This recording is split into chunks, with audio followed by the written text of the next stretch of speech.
Kilalanin na natin ang unang sasalang sa semis ngayong gabi. Ang unang team ay ang Jewel Squad.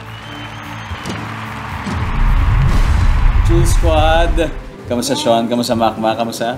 Okay lang po. Ito ang ating challenge para sa inyo. So, ilalagay nyo lang dito. Tapos, kailangan bababain nyo. Well, parinda na. Yung mga ganun. Hulog ulit. Ito na. Ayun na, ayun na, ayun na. Uy, nakuha mo!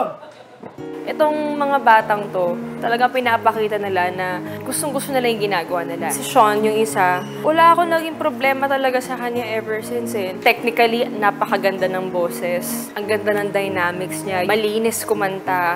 Nakita ko din yung growth ni Makmak. There's always something about Makmak na nakaka-capture niya yung mga puso naming lahat. Sabi ko, parang kakaiba tong boses ng batang to. Very, alam mo yun, like innocent. Cute.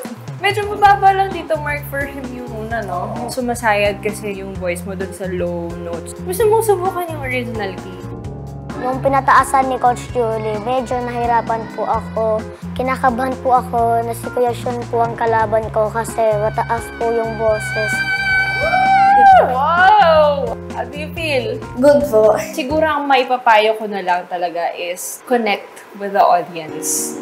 Pagka-singer ka, you're not just singing. You're telling stories. So, yun yung kailangan kong maramdaman. Yun yung parang kailangan naming i-improve ni Sean. Marami pang magagawa yung boses niya. And then si Makmak naman, marami pang kailangan trabahuhin. Pero pag kasi nag-start na siyang kumanta, parang papanoorin mo talaga siya.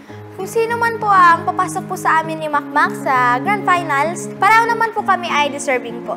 Oh my God, ang hirap. Kailangan ko magkaroon ng divine intervention because it's gonna be a hard day for me and for the other coaches. Ipapakita namin ang Jewel Squad na hindi lang kami very cute, very demure, very mindful. Kung hindi, kami ay very amazing, very fantastic, and very nakaka-wow.